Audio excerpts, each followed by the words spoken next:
This is Roby High School. My Roby High School. I graduated from here in 1987, and I don't think I've been back since. It's really strange. It was a brand new school in 1976, and the reason I remember that is because my brother was the first graduating class in 1981. And it's so funny because when we were in junior high, Rodney Green and I were the quarterbacks, and we got to pick our jerseys. And Rodney said, "What number are you going to get?" And I said, "Number 11 for the great Danny White." And he said, "Cool, cool." And then Coach started to call us up to get our jerseys, and Rodney went up there first because green before Streety. Coach said, "What number do you want?" Rodney said, "Number 11.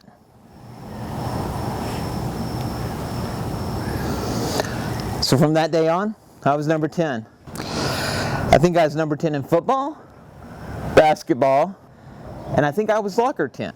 And ironically, I think I graduated 10th in my class, out of 28.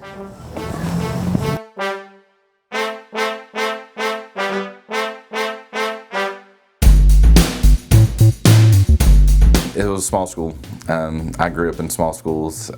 It's just a different experience. I've taught in larger school systems, and it was fine, but it was just something that kind of came up, and it was an opportunity to kind of get back to the area that I kind of enjoyed, which was kind of the heart of Texas, and it was just God just said this is where I was supposed to be. At bigger schools, if you teach Algebra 1, that's what you teach all day long. You may have 8 classes of Algebra 1, but at Roby, I'm the math department, so I teach everything. We have a lot of good teachers here. I mean, I praise all of them, but my oldest son went to school at ACU. He was valedictorian, and his math teacher, Miss Coker, he took college classes, and he had a hard time with some homework, and he'd call Caden, his friend, and say, "Is your mom home?" And he'd be like, "Yeah." And he goes, "Well, I need to come over there, and she needs to help me with this problem." And he'd show up in her kitchen, and she would help him with his college work. And only in a small town, I think somebody would do that. I think it is the individualization. I think it's the every teacher knows every student. You see them on a different level. You know the parents.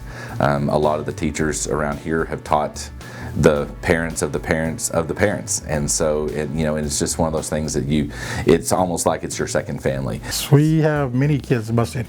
My bus has probably 30 on the route. Ms. Juan's has probably 60 on his route.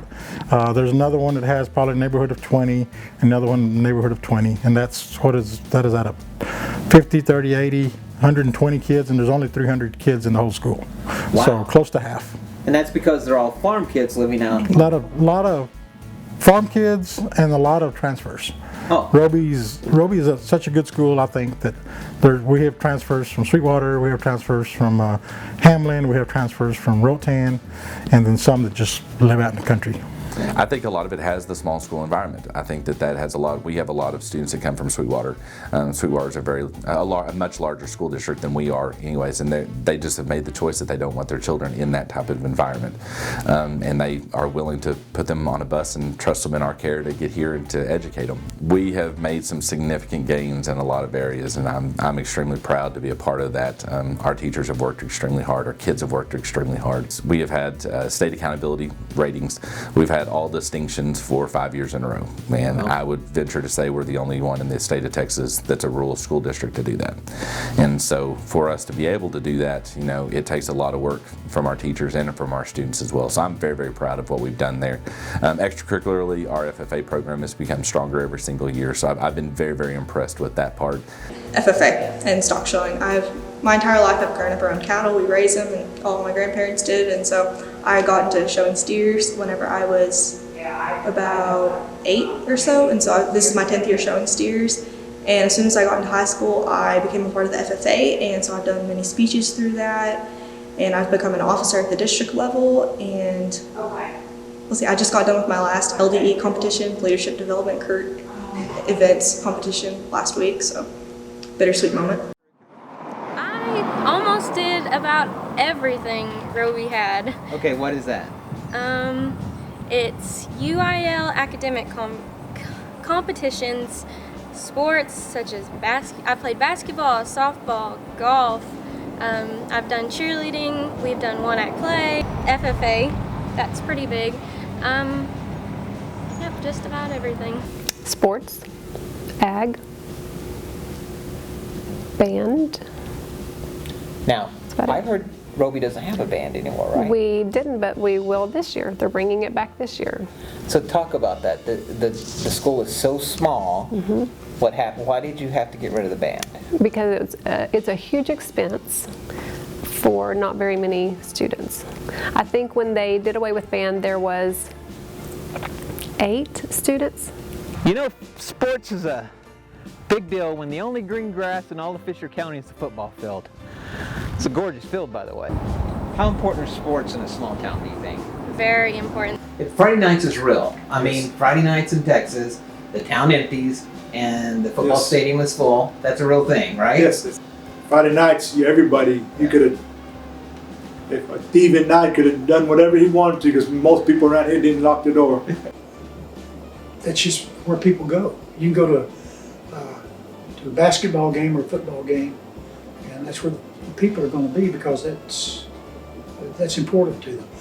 Officials used to tell us when I was an administrator, they'd whole lot rather call a ball game than Roby or any other small town like Roby, because the crowds were bigger and the crowds get enthused. He said, we can go to Abilene and play a game and there's not near as many people at the game. It's not as near as exciting as coming here, and both sides are packed. Because your kids are involved, part of your family, your extended family, and you're supporting them, and plus you get to see other people that, you go share some nachos with somebody and a hot dog, and you pass the time where, it's just as good as going to the cinema or whatever. But it's life. And Friday night is it's a great time for people to get together. It's a great time for families to come to a game, watch something, be able to be around each other, see kids participating in multiple things. You've got cheerleaders on the field, you've got band people in the band, and you got football players on the field. So you have a plethora of different people there just to watch, multiple things. And so it's a fun time. It's a fun time. What do you say to people who think that you can't get a good education in a small town? Well, I think they haven't been to Roby.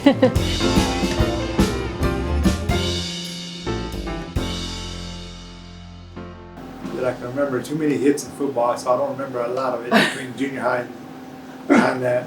I have to tell one story real quick, so forgive me. I still tell the story, Danny. I want you to know that. Wait, can we turn it off? This is the greatest football story ever, in my opinion. I still tell it. First of all, I was the worst football player in Roby. I was third string on an 18-man football team. That's how bad I was. But Danny and Benny were awesome. They played both ways, and they were stars on both sides of football. And there was one game, I forget who we were playing, but Danny was playing nose guard and Benny was playing linebacker. And this running back came running around the end with the ball. And Benny was coming at him this way, and Danny was coming at him this way. And they literally just converged on this kid, and he juked and moved out of the way at the last second. And Danny and Benny hit each other so hard. They hit each other so hard, they were both hospitalized. Oh my God! They both got carted off in ambulances, and the next day, Benny had a neck brace on, and Danny had some. No, I had a neck brace, and Benny had bruised ribs or something like that. They hit each other so hard they knocked each other out of the game.